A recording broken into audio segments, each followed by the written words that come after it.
আসসালামু আলাইকুম ওয়া রাহমাতুল্লাহ। সম্মানিত দর্শক ও শ্রোতা মণ্ডলী, আজকের আলোচ্য বিষয় মসজিদের ইমাম, মুয়াজ্জিন এবং খাদেমদেরকে কুরবানি গোশত দেওয়া যাবে কি? সম্মানিত দর্শক ও শ্রোতা মণ্ডলী, অত্যন্ত দুঃখ এবং পরিতাপের সাথে বলতে হয়, সমাজে এমন অসংখ্য ইমাম, মুয়াজ্জিন এবং মসজিদের খাদেম রয়েছেন যারা তাদের জীবন ও যৌবন মসজিদ এবং মুসাল্লিদের খেদমত করতে করতে শেষ করে দিয়েছেন। না তারা কোনো দিক দিয়ে আর্থিকভাবে স্বাবলম্বী হতে পেরেছেন, আর না তারা তাদের পরিবারস্থ লোকদের, সন্তানদেরকে নিয়ে ঈদের আনন্দ ভাগাভাগি করে নিতে পারে।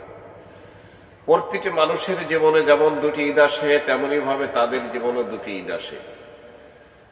না তারা ঈদের আনন্দ উপলব্ধি করতে পারেন না, আর না তারা তাদের পরিবারস্থ লোকদের সাথে ঈদের আনন্দ ভাগাভাগি করে নিতে পারেন। সবচেয়ে সমস্যা হয় কুরবানির ঈদে। প্রতিটি মসজিদের ইমাম, মুয়াজ্জিন এবং খাদেম, মসজিদ কমিটি সহ অসংখ্য অগণিত মুসাল্লিদের কোরবানির পশু জবাই করে থাকে। তাদেরকে জবাই করা বাবদ ন্যূনতম পারিশ্রমিক দেওয়া হলেও অধিকাংশ ইমাম, মুয়াজ্জিন এবং মসজিদের খাদেমদেরকে কুরবানির গোশত দেওয়া হতে বঞ্চিত করা হয়, তাদেরকে কুরবানির গোশত দেওয়া হয় না। এটা কি তাদের প্রতি জুলুম করা নয়? অবশ্যই বড় ধরনের জুলুম। অথচ হাদিসে এসেছে, রাসূল সাল্লাল্লাহু আলাইহি ওয়াসাল্লাম বলেছেন, তোমরা তোমাদের খাদ্য খাবার পরহেজগার ব্যক্তিদেরকে খাও। আবু দাউদ শরীফ 4800, তিরমিজি শরীফ 2395, আল হাদিস অ্যাপস।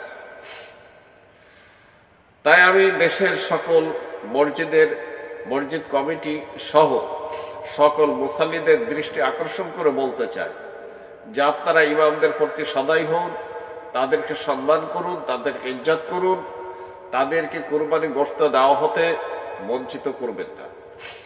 তাদের মুখে হাসি ফোটানোর চেষ্টা করুন।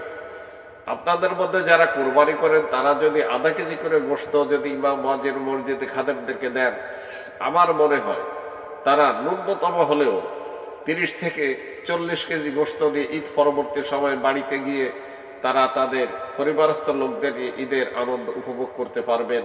আশা করি আপনার বিষয় উপলব্ধি করতে পেরেছেন, বুঝতে পেরেছেন। আল্লাহ সুবহানাহু ওয়া তাআলা আমাদের সবাইকে তৌফিক দান করুন। আসসালামু আলাইকুম ওয়া রাহমাতুল্লাহ।